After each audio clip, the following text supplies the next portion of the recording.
So at the Wheatley Institute, as disciples of Jesus Christ, we believe that agency, accountability, charity, morality, and spiritual strength are essential for God's children to flourish.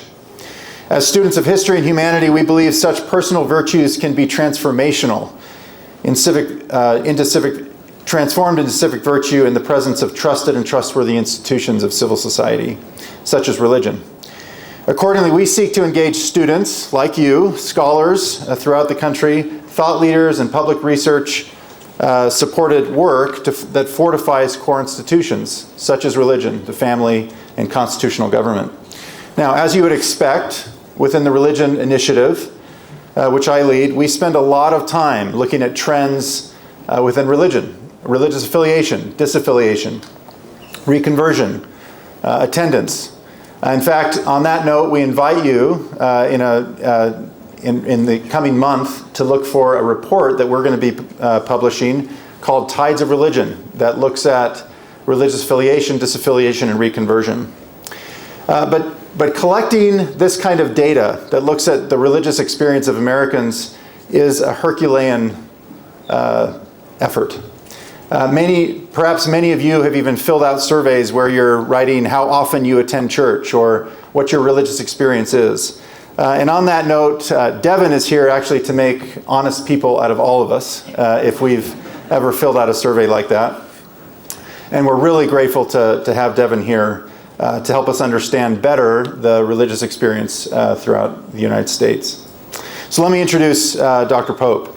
Devin Pope is the Stephen G. Rothmeyer Professor of Behavioral Science and Economics at the Booth School of Business at the University of Chicago.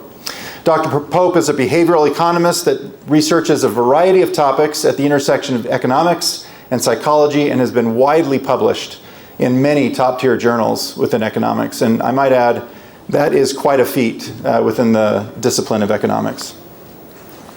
He earned his PhD in economics from UC Berkeley. But we are especially grateful to say that he earned his BA here in economics at BYU. And if you're familiar at all with the econ department, you know that the name Pope is a regular name within the econ department. And yes, he is related to the two popes within the econ department, of which I think I saw them come in. Yes, they're over there. So we're grateful to reunite the Pope family, the economics Pope family for the day. Now, in my research of introducing Devin, of course he has all these wonderful accolades within his academic career, but I found something else that I wanted to share that I think not only speaks of Devin's, we've heard of Devin's academic success, but this speaks of his goodness as a person. While he was the ward mission leader and later bishop, and I would note he's currently serving as his bishop in Hyde Park, in the Hyde Park ward in Chicago, he organized monthly public events at their local chapel. And hundreds of people would show up at these events. Even local schools were handing out flyers to their youth to invite them to come. And what resulted is that many individuals and families were blessed by their association with the teachings of the gospel of Jesus Christ. And I would note that when one of these individuals or families would express interest in learning more, Devin would personally reach out to each of them. Devin is not only a wonderful scholar, but he is a wonderful person. And he's just the kind of person that we like to highlight and support and give voice to. Someone that is serious about their scholarship, but also serious about their discipleship. We are so pleased to have Devin here with us and are eager to hear from his insights and expertise. Join me in welcoming Dr. Pope to the podium. All right. Thank you very much, Paul, for that very nice introduction. Yeah, I'm excited to be here. I've been feeling a lot of nostalgia this morning. So I did an undergrad here at BYU. I took Econ 110 my first year here. It was also the first year that the Varsity Theater stopped showing edited R-rated movies. And last night I stayed with my parents and my mom ironed my shirt this morning. So anyway, lots of nostalgia today, but excited to be here and thanks for coming out. So I'm going to talk about this new paper that I've been working on about religious attendance in America. It's a descriptive analysis of what religion looks like in America today. I don't think I need to motivate too much in this crowd that religion is an important part of a lot of people's lives. Most Americans say that religion matters a fair bit to them. And I won't speak for other fields, but at least in economics, I would argue that religion is a bit understudied. It's not, given the importance in people's lives, it's not something that is talked about very much. And one explanation, I think, for that could be the lack of data. So unlike consumption decisions and labor supply decisions and credit decisions and other things where we have lots of really good administrative, fine detailed data, where we can track what people do day to day and what they purchase and other things like that, we just don't have that same type of level of detail in data about religious attendance and religious observance. And what we do have is mostly survey data. So there's data that asks people, what religion do you affiliate with, and how often do you attend weekly or monthly? So there'll be questions like that. There's also time use diaries where they'll ask people, tell us what you did yesterday. And you can see if attending a religious service was part of what they did yesterday. So we do have these surveys, but surveys come with a host of issues. Like most research, this isn't specific to surveys. Almost all research has issues, right? Including the stuff I'll be presenting today. But some of the specific concerns with survey data is there's memory and question interpretation. If you ask someone, do you attend religious services weekly? I don't know. What do people even interpret that as? Of course you can get sick and travel once in a while. Can you get sick a lot? I don't know, right? There's some kind of questions about what that even means. There's also a common bias in psychology called social desirability bias. This is the idea that when you're asked a question that has a socially desirable outcome, which attending services often has in an American context, that you might be inclined to answer a little bit rosy, right? So another example of this is if you ask people if they voted, you'll often get answers of something like 75%, even if you know that the turnout in an election was only 55%. So that would be an example of social desirability bias. And this type of thing is actually important. So for example, Paul was talking about trends in religion over the last, say couple of decades.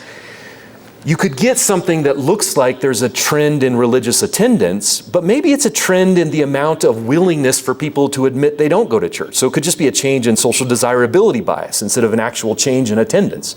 And so understanding kind of some of these biases are important. If you're only using survey data, you could get stuck into some of these traps. There's also certain things that surveys just can't get at. So for example, if you asked me what the average income of one of my fellow congregants in a congregation that I worship at, I wouldn't be able to tell you. I don't know their income. But there are other ways that one could maybe get at that question with different types of data. And lastly, I'll argue that sample sizes for surveys can often be an issue, especially if you're interested in a religion like the Church of Jesus Christ of Latter-day Saints that is only 1 or 2% of the population. It requires a pretty massive survey in order for you to have a lot of confidence in what you're learning about both observance and also beliefs.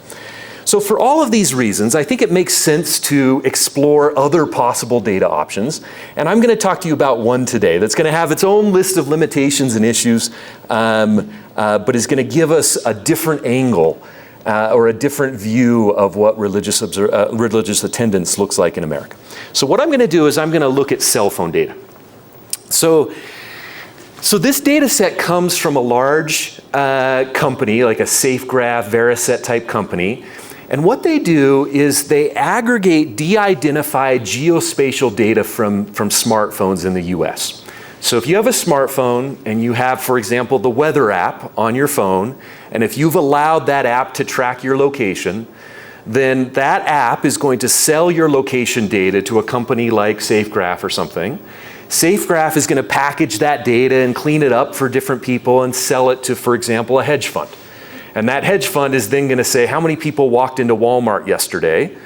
And then they're going to buy Walmart stock. I think that's basically one of the primary use cases for this type of data. Now, researchers have been able to gain access to this data a bit lately, and I've been fortunate to be one of those that's been kind of playing around with this data a bit. And let me tell you, so the data is massive, right? You have all of these cell phones and lots of pings that are coming in. What we do is we restrict the sample to 2.1 million cell phones that are generating consistent location data for a 1-year period, the year leading up to COVID, all right?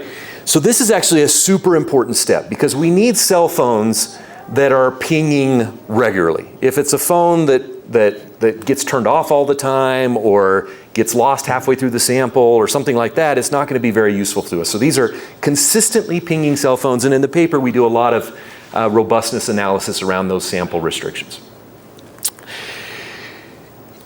All right, I've got this 2.1 million sample, which is a large sample. That's going to beat out most of our surveys in terms of sample size. But it's still not the entire United States. And so you have to ask the question, is it representative of the United States, right? 2 million is less than 1% of the overall population. So one worries that our sample skews in a particular direction.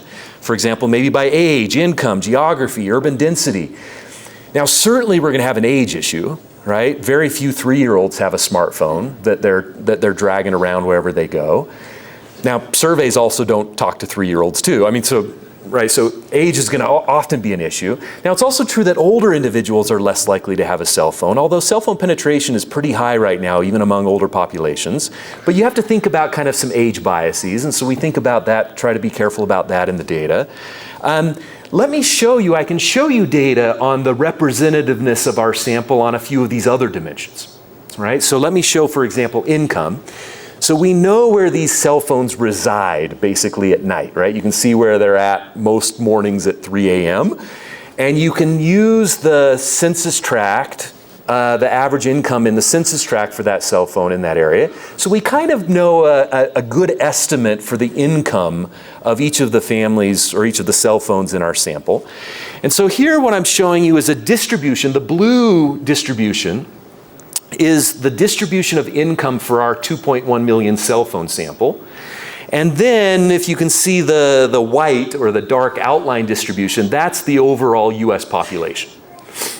So we have a bias here, right? Our cell phone sample is richer than the average American, right? So it's skewed to the right in terms of income. And that's just something we've got in there. Now it ends up that, as I'll show you in our data, and you can also see with a lot of survey data, that income actually doesn't predict religious attendance very often. It's almost a wash right now in the United States. And so this isn't going to bias kind of overall estimates actually that much, but you can think about how it might bias particular religions or some other estimates that we provide in the paper. But one has to think about that. Let me show you a couple of other representativeness plots. This is urban density. So this is the population density per square mile by county. And so there's some areas that are super dense in the US and some areas that are not. And again, I'm showing you our data in blue laid on top of the overall US population density estimates. And you can see it fits pretty well, right? We are a little underrepresented perhaps in the most rural areas, which you could worry about cell phone coverage and stuff in super, super rural areas. But it's close. Surveys also have issues with representativeness, right? And it's hard to get certain types of people on the phone and different things. And so we're just going to have to deal with some of these limitations to some degree. You can also just look by state. I know this is almost impossible to read, but you would be worried if our sample had more cell phones in Delaware than California, right? And the answer is no. We have a lot more cell phones in California than Delaware. And in fact, it matches up with the state level populations pretty well. So we have about the right number of people in the right number of cell phones in each state, as you would expect if the sample was somewhat representative. Okay. That's all I'm going to talk about representativeness. You're going to have to now trust me that it's okay. All right. What about, now that you have this sample, how do you identify when it visits a location, when a cell phone visits a location? Well, so what happens is this data company has a large file of places of interest. These are businesses or other establishments that have a geographic footprint somewhere in the United States. So think about a Walmart. So you have a Walmart, and you have a geofence for that Walmart, which is the lat-long coordinates that make up the edges of the property that Walmart is on.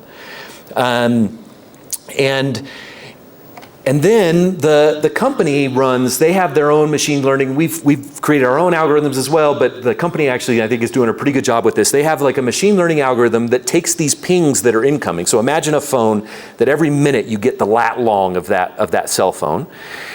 If that lat long comes in and it's right in the middle of a Walmart, almost surely that cell phone was inside of a Walmart. Now, what if it was what looks like to be on the sidewalk next to the Walmart? Well, were they about to walk in? Are they just walking past? You wouldn't want to count that visit. And so you have to be thoughtful. So they have this algorithm that takes all of the pings and decides if it was actually a visit inside of the Walmart or not. And I think it ends up doing a pretty good job, and I'll show some evidence of that. But that's how you identify a visit, and then they can also estimate the duration of that visit based on the ping. So if you were in the Walmart, you get a bunch of pings, and then all of a sudden you get a ping that's out on the road, and then going away, well, you probably left, right? And so you can classify how long you were in that Walmart for. Okay. So is this doing a good job? Is this like a reasonable way to try to identify visits to places? One thing that we can do is we can look at places where we actually know how many people visited. So we have a pretty good estimate for how many people went to Walmart last year. And then we can use our data to predict how many people we would have thought had gone to Walmart last year. And that gives us some sense for whether we're doing a good job of these types of predictions. So let me show some examples of this. So let me actually maybe start at the bottom with Walmart. So for Walmart, their actual attendance was 6.5 billion in the year during our sample. And we would have predicted 7.1 billion is how many, using our cell phone sample, that's the number of people we predicted walked into a Walmart. Okay, for Home Depot, the actual attendance was 1.4 billion. We would have predicted 1.3 billion. For Target, we overestimate. They tell us it's 1.2 billion. We would have thought 2 billion. For Six Flags, they said they had 26 million visitors. We would have predicted 23 million. Anyway, you can kind of keep going, and you can see, right, so Olive Garden tells us that they fed 188 million entrees to people, and we would have predicted 180 million. Now, the top one is not as good, so we kind of bomb with the AMC Theaters. So AMC Theaters, the actual attendance was 195 million during our sample, and we would have predicted 136 million. So we're 30% off on that prediction. Now it ends up that there's like a little bit of an issue with this. If you look at those two far right columns, that tells you the number of places that are in our data. It ends up that the AMC Theaters were missing about 100 of them, 100 out of 600 just aren't in our places of interest file. So you have to worry about missing data in terms of, do you have all of the churches or the locations that you're going to be looking at? And that explains about half of our miss in terms of AMC Theaters. There's also other reasons why you could be worried about AMC. There may be people turn off their phones a lot, or there's other things going on there, and you have to think about how that might relate to worship attendance as well. Okay. Do we do really well with this? I don't know. I'm showing you the data. I'm showing you every check that we did, and I think we're in the process now. We're going to do a bunch more checks, actually. But it does okay. All right. Let me now move. We've got a couple more things to cover, then we'll get to results. Sorry, there's a little bit of groundwork we have to do to kind of get us in the right mood for the results here. What about identifying a worship visit? So I've talked about how you identify a Walmart visit. What about a worship visit? So we have 392,000 places of worship that are in this places of interest file, each with its own geofence. And that is, if you literally Google how many places of worship are there in the United States, I think Google tells you 380,000. So we don't have kind of the AMC problem where it seems like we're missing a bunch of places. SafeGraph, this company does a pretty good job actually of knowing kind of where all the places of worship are. We take all of those and we have a name as well and the address of the location. And we had a bunch of research assistants do a really painful task of deciding what religion each of those 392,000 places of worship belonged to. And they did a great job. Shout out to all of them. And then we define a worship visit as a time when a cell phone entered a place of worship, one of these places of worship, on the primary day of worship for each religion. So that ends up being an important cut, and we show robustness in the paper if you cut it in different ways. But let me be clear why we're doing this. Buildings, places of worship are often used for things other than religious services, right? They're used for preschools and choirs and dance places and other things. And so we're worried that we're going to be way overcounting if we're just looking at any type of visit to one of these areas. So what we do is if you're a LDS church and a cell phone enters on Sunday, we count that as a religious worship attendance. If they enter for 5 minutes, if they enter in for 5 hours, it's a visit. If you enter an LDS church building on a Thursday or a Tuesday, we do not count that as a religious worship visit. Similarly, for a Seventh-day Adventist church, we count it as a religious worship visit if you enter on a Saturday. If you're a Muslim mosque, we count it as a visit if you enter on a Friday during their the day of their primary prayer service. And so that's what we're going to identify it as a visit. And so each cell phone in our sample, or each person in our sample, we have a 47-week sample, and so they can do a visit as much as one time per week. And so you can get counted how many times did you visit, anywhere from 0 to 47 times. All right, is that clear? And the one other thing that we do is, in some of our analysis, it's useful to identify someone as a particular member of a religious group. And so what we do is we count the religious group that you attend services the most, and that becomes your religion, according to us. So if it doesn't happen super often, but if, for example, you went to a Catholic church twice and a Baptist church 7 times during a year, we call you a Baptist. Okay. Sound good? All right, one final slide and then results, I promise. What about taking your cell phone to church? Right? Do people actually, or synagogue or mosque, do you take your cell phone to these places? Our entire strategy kind of breaks down if no one takes their cell phone with them when they go to services. It's going to be a limitation and a weakness in our data set. Now, we do a large survey to try to get at how big of a deal this might be. But we're certainly having a problem with certain groups. So for example, Orthodox Jews, we are not counting Orthodox Jews in a good way, right? There's just no way we're doing a good count on them. But we run a large survey to try to understand how big of a problem this might be. A survey that's meant to be a somewhat representative sample of the US. And what do you find? Well, 87% of people say that they always or almost always take their phone with them to services. But you do get a few that say they never do, right? And it's true that you're a little less likely to take your phone to services than you are to take your phone to a grocery store or a movie theater. So there's a little bit of this leaving your phone at home that is going to bias our estimates in a downward direction, right? And you can look by religion, and there is a little bit of differences there. Jewish members of the Jewish faith are less likely to take their cell phone. They report being less likely to take their cell phone than other religions. Members of the Church of Jesus Christ of Latter-day Saints are pretty good at taking their phones to church. Those beautiful apps that never work. So if anyone is no, okay, all right. So do we have a little bit of bias in terms of taking the cell phones? Yeah, that's going to be a little bit of an issue. You can correct for it, you can do different kind of calibrations and things, but it's a weakness. Okay, time for results. Let me start by showing you the week by week attendance of a place of worship during the year of our sample. And so here's what it looks like. So each dot is a week of the year in the year leading up to COVID, right? And this is the estimated number of Americans who we, based on our estimation using our sample, once we blow it up to think about it representing the entire US, estimate are in a religious service every week. And what you can see is it's pretty flat. There's not a ton of seasonality to this, with the exceptions of holidays. There's about a 40 to 50% spike in people who show up on Easter Sunday. And similarly, you see a spike during Christmas week. 45 million, that's about 14% of the United States. So we estimate that 14% of the US attend services on a given Sunday, or on a given week. It could be on a Saturday or a Friday or a different thing, depending on the religion.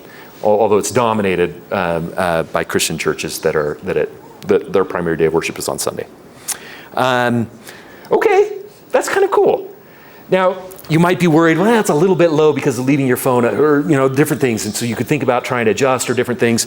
But I would argue this is basically one of the first times we have a weekly count of religious attendance across basically all religions across the US. We have the American Time Use Survey, which is weekly, but their sample size is so small for a given week that this graph would just look ridiculous for just a 1-year period. And so here we go. All right, we've got kind of a detailed count that's kind of interesting.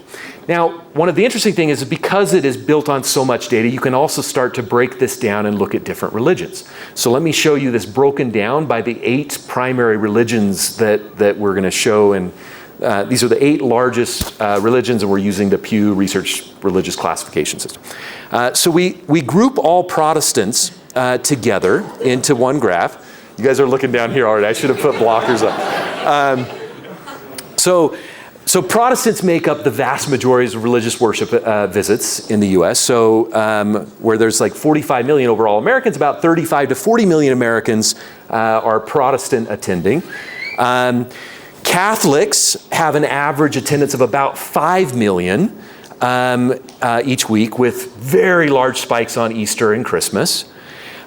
Here is the next largest group, which is Latter-day Saints. So the typical attendance is about 2 million, with huge drops for General Conference, as you would expect. So because this is a largely LDS audience, I'm going to emphasize a few things LDS today. So 2 million, first of all, it's actually a pretty good number. Right, there are 7 million members on the rolls of the church in the U.S., just under 7 million. So this would represent about 30% of the people who are on the rolls are in church on a given Sunday. Now, if you add up, not everyone shows up every Sunday. So if you actually add up a little bit more and look at people that attend at least somewhat frequently, you're seeing about 40 to 45% of our membership rolls would be in church at least once in a month. So that's it might even be a better estimate than even our church has in terms of what attendance looks like for our body. I mean, now they have better data on like who are tithe payers or things like that. But if you're thinking about just attendance, I don't know. You can trust this, or you can trust all the ward clerks that are counting, and I've seen some of those numbers. One other interesting thing about the LDS context is we don't see a spike on Easter, right? And that might be intuitive to a lot of you, but like Easter's it's like kind of a typical Sunday in a lot of ways in terms of attendance, and same for Christmas. And that's different than the majority of other Christian denominations in the U.S. Jehovah's Witnesses have about 400,000 in church on a given Sunday.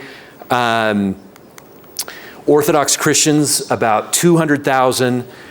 Jews, about 300,000 to 400,000, with large spikes on Jewish holidays like Rosh Hashanah and Yom Kippur. Muslims, about 200,000 on a typical Friday prayer service, with large spikes during Ramadan and other holidays. And then Buddhists, still trying to kind of work on understanding this a little bit better, but they've got really massive spikes to visiting temples during like the lunar holiday and the New Year celebrations. Okay, we're doing all right? Let me show you. So this is thinking about just like total number of visits. Let's think about the frequency of visits that are done. So overall, if you ask in a survey, so this is based on Pew survey data, 65% of people affiliate with a religion, and 45% say they went at least once in the previous year. In our data, we actually show way more. We show that 72% of people went to a service at least once. I think what's happening there is we're starting to pick up some of these like weddings and funerals and other things where people show up on the primary day of service in the building, but they wouldn't have actually called that a worship service themselves if they had been asked. So we're actually overshooting in terms of the number of people who attend at least once in a while. But once you drill down and you ask, and so 30% of Americans claim that they attend church at least once a month, where we would say it's closer to 21%. And then 22% of Americans say they attend weekly, and we estimate that it's more like 5%. Now, this is going to depend a lot on our definition of weekly. What we define as weekly is you went 36 out of the 47 weeks in our data. So we give you 1 week off a month for being sick or traveling or something. And by the way, if you attend a different building, you're still counted. That we aggregate all of those. So you can be a high counselor and be a weekly attender. Man, these jokes don't work anywhere else. This is great. I'm going to keep firing. Okay, so this makes me, now everyone knew this 22% number is garbage. No one believes that number, right? Because if you look, for example, at the American Time Use Survey, which is less likely to be prone to this desirability bias, only 19% of people during this year were in church on a given Sunday, and that includes the monthly attenders and the yearly attenders, not just the weekly attenders. And so at most, this number could only be like maybe 12 to 15%, right? Based on even what we know about American Time Use Survey. I'm finding a number even much smaller than that. Okay. Now, you can look at this by religion. Let me just show you a couple of kind of two a little bit outliers in this regard. So for the Catholic Church, 18% of the United States identifies as being Catholic. And you get a lot of people, 13% of the United States say that are Catholic and say they go at least once a year. We find that only 0.26% of the United States are Catholics that are weekly attenders. The other outlier on this dimension is the Church of Jesus Christ of Latter-day Saints. And so our church is about 14 times smaller in terms of the number of people who identify with it relative to the Catholic Church. And yet we actually have more weekly attenders than the Catholic Church, right? So they were 0.26% of the United States, where Mormon weekly attenders are 0.29%. So now think about it. I already showed you that on a typical Sunday, Catholics have 5 million people in services and we have 2 million. So how does that work? Well, they have a lot of people that are kind of more in and out. They come monthly or a few times a year, whereas our 2 million are made up of very frequent attenders. And so we have fewer people on a given Sunday, but more frequent attenders. Does that make sense? So there's a difference in the intensity of attendance in our church relative to almost all other churches. And in fact, I'll show you. So 15% of the people who ever show up in an LDS church building are frequent attenders, which is just a lot more than attend than in these other religions. Now, we can start clapping ourselves on the back or patting ourselves on the back. And saying, wow, we really create a level of devotion in our among members of the Church of Jesus Christ of Latter-day Saints in a way that other churches are not able to create that same level of commitment and devotion. There's a different way to look at it. You could say, maybe we're just really bad at welcoming people who want to show up once in a while, right? And they don't feel very comfortable coming, right? Maybe Catholics are just very, very good at saying, hey, yeah, we'd love to have you for our Easter service. And we don't do a very good job at that. Right? So it's not clear that one of these is better in a normative sense than the other. But they are definitely different in terms of how these different churches are functioning. Okay, what time do you arrive at church? We have the data, right? So Protestants typically worship in the morning. Catholics worship in the morning, but there's also oftentimes a mass in the evening.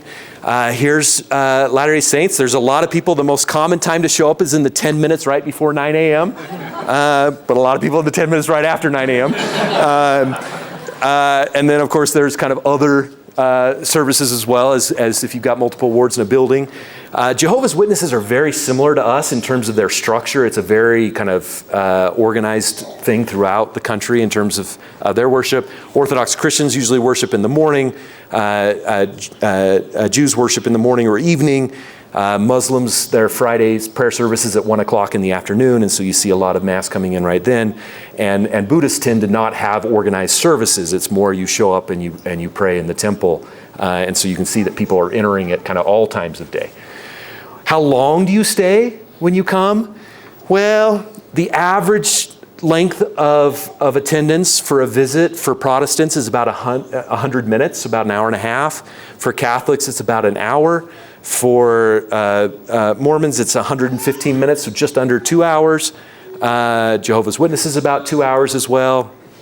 Anyway, you can look at kind of these different groups. Muslims have a pretty short visit time, 50 minutes.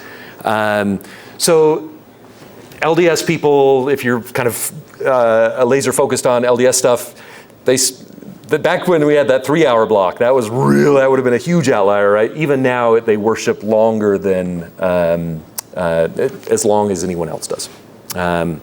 Okay, let me talk about income. Right, so we have kind of income measures for these cell phones.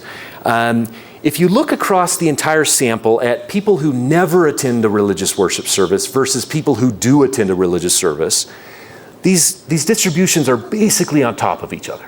So there isn't something in the US that poor people go to places of worship and rich people stay home or something. It ends up being almost exactly, and this is playing out in survey data as well. What about the Church of Jesus Christ of Latter-day Saints? I'm sorry. Let me show one more thing. There is one thing, though, that's a little bit interesting. As you become a more frequent attender, so if you attend weekly, you end up being a little bit more lower income than those that attend once in a while. So the really frequent attenders tend to be a little bit lower income. Now what about for LDS? So this is relative to the U.S. Whole or never attenders, which is basically the same curve. You can see that members of our church are slightly wealthier, about $4,000 wealthier on average than a typical person in the United States, according to this cell phone data. The other extremes are Jews are much richer, right? 104,000 is the average income for their attendance, and on the lower end, Jehovah's Witnesses are 71,000. And then Protestants are right around the national average of about 79,000. One other kind of small interesting thing is we are the only Christian denomination where you're actually, the people who attend weekly are actually a little bit more wealthy than those who attend less regularly. So there's a positive correlation between wealth and attendance in our church, in the LDS church, that doesn't show up in other congregations. But it's a small effect. I wouldn't be like going around shouting about it too much. Okay. So let me share. I've got like 2 more little results to show you. So one thing that I think is really exciting about this income data is the cell phone data is that you can look at how diverse congregations are. Right now, you could look at the standard deviations of some of these things. That's telling you how diverse we are as an entire country.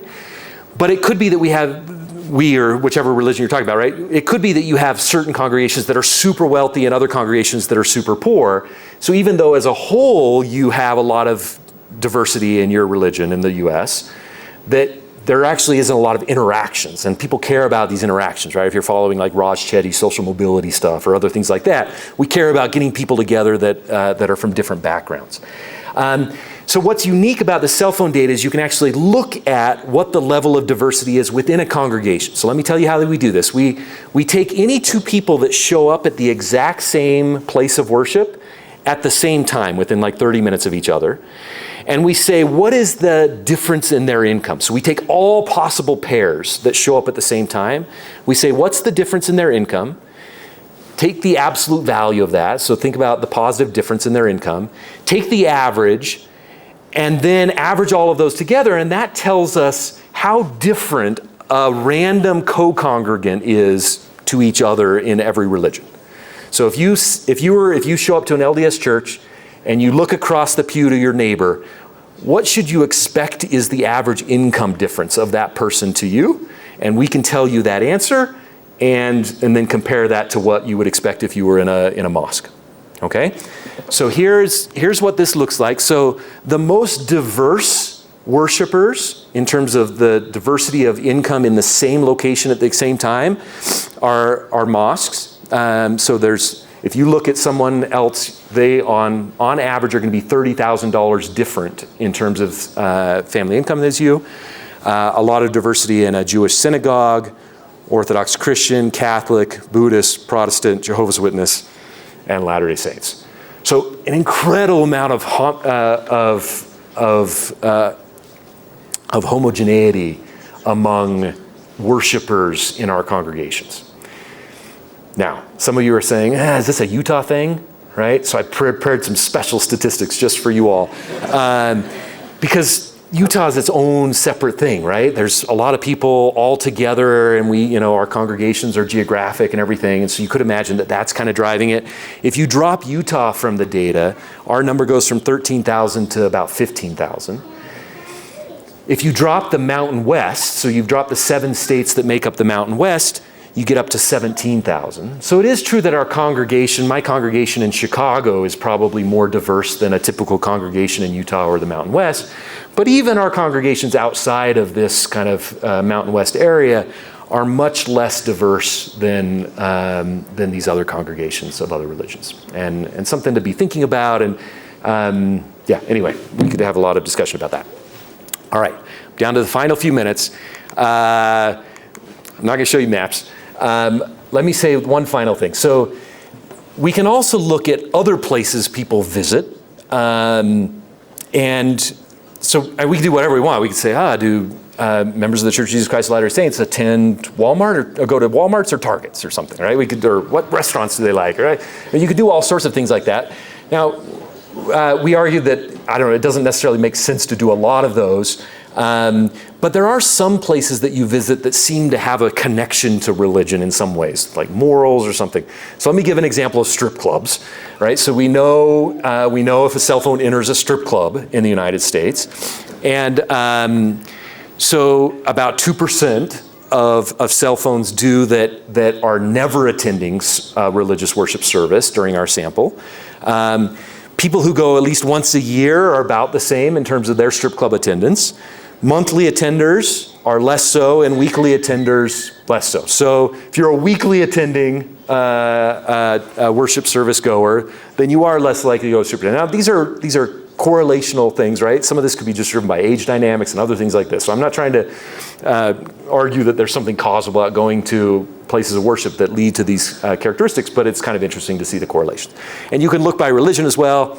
I was happy to see that Latter-day Saints are the least strip-going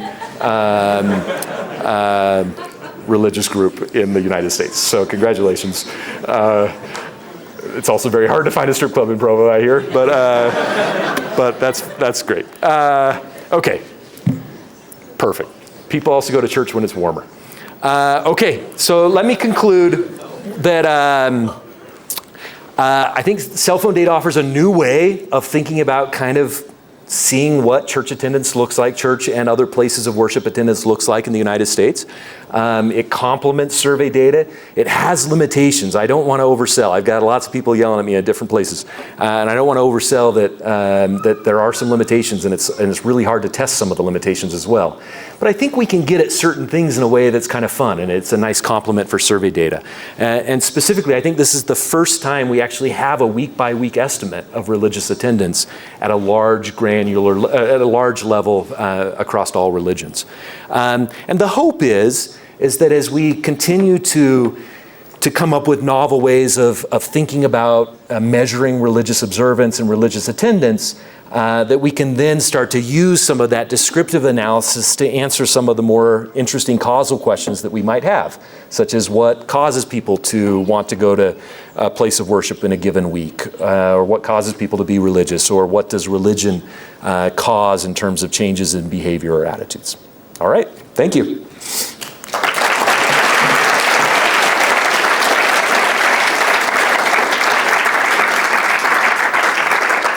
We're a little bit low on time, so instead of taking the time to have a sit, I'm just going to throw a couple questions. I'll just let you answer them right there, if that's all right. So first of all, just, we're all on the quest. We're all students. Many of us are students here trying to figure out. I'd like you to start out by answering what what caused you to look at this? Was this just purely an academic interest? Was there something more going on? What caused you to look at this very unique approach to religious experience in the United States? Yeah, so not a great story. I had the data set for a different project. We were looking at voting wait times, and you can use this data to think about how long you stand in line at a polling place. And some co-authors and I wrote that paper. And then when you have a data set, this is good for, raise your hand if you're an Econ 110 student right now. Yeah, okay. So once you start doing research, man, if you have a data set, you gotta use it. And so I was thinking about what else could be done with this data set, and religion has always been a topic of interest for me, and so it felt like a natural place to explore. Great, thank you. So interesting question here from, forgive me if I pronounce your name wrong, but Lydia Rothas, student here at BYU. Are LDS temples included as a place of worship, and any insights around that? No, they're not. I've considered looking at it. Now, so yeah, no, they're not at all in this analysis. This is only looking at church buildings. And even if they were included, you wouldn't see a visit because they're not open on the primary day of worship for LDS churches. So it requires a Sunday visit, and so that wouldn't occur in the temples. I think temples is a place where now you're starting to get a little bit into like Orthodox Jew territory, where I think a lot of people really do leave their cell phone at home or even turn it off before putting it in a locker. And so I'm not sure if it would be a great measure of temple attendance. So we haven't even gone down that path. Okay.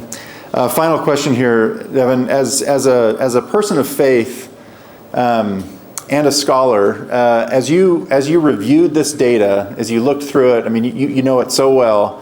What insights or thoughts came to you as a kind of the so what questions as you were reviewing this data and thinking about what this means for people of faith and for the United States as a whole?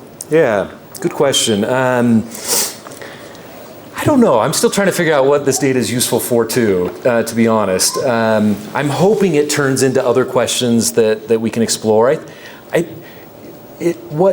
There's a pattern in social science research that as you get more data and as you start to understand an area, then you can start to make more progress in that area.